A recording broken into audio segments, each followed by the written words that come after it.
Ah, bonsoir Emmanuel Le Chypre. Bonsoir. Le grand quotidien populaire allemand Bild paie les pieds dans le plat, on peut le dire. Avec cette phrase, la France est-elle en train de devenir la nouvelle Grèce? C'est d'ailleurs une question, c'est exagéré ou pas? Oui, forcément, hein, c'est exagéré. La France n'est pas en faillite. Le monde se précipite pour lui prêter à des taux d'intérêt excessivement bas, 1%. Contrairement aux Grecs qui n'ont pas de système efficace de collecte de l'impôt, le nôtre est peut-être le plus efficace du monde. Les Français ne vont pas tarder à s'en apercevoir si ils n'en sont pas déjà conscients. Nous n'avons pas 25% de chômeurs.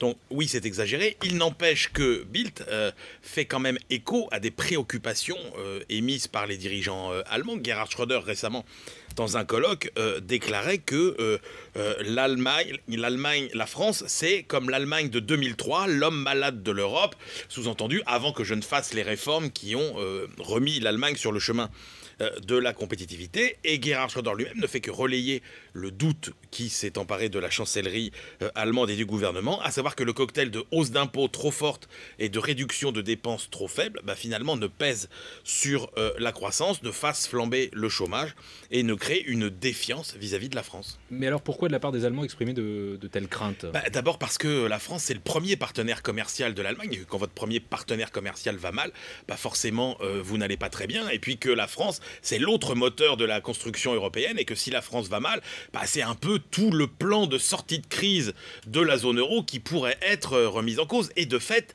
la réalité, c'est qu'effectivement, la France est en train de s'isoler aujourd'hui du reste de l'Europe. Si vous prenez tous les pays en crise, tous ont réduit, par exemple, leurs coûts salariaux de 20 à 5%. L'Espagne, l'Irlande, le Portugal, alors que les coûts salariaux continuent à augmenter en France. Tous voient leur balance commerciale se redresser parce qu'ils sont plus compétitifs et parce qu'ils exportent. Ce n'est absolument pas le cas de la balance commerciale française. Tous ont fait des efforts de réduction des dépenses publiques. Ce n'est absolument pas le cas de la France. Bref, on va bientôt se rendre compte que la France est la seule à ne pas faire d'efforts véritables pour redresser sa compétitivité. On sait qui? C'est les marchés financiers, évidemment, qui, ce jour-là, risquent de se dire on défie Paris, et si Paris est défié, ça veut dire que les taux d'intérêt vont monter, qu'un scénario de crise peut s'installer, et là, c'est toute l'Europe qui est vraiment fragilisée pour le coup. On termine avec le chiffre du jour, Emmanuel.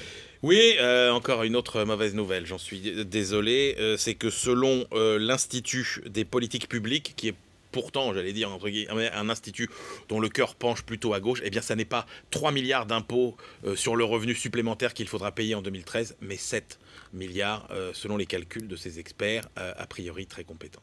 C'était l'écho du soir avec Emmanuel Le Chypre. Merci Emmanuel.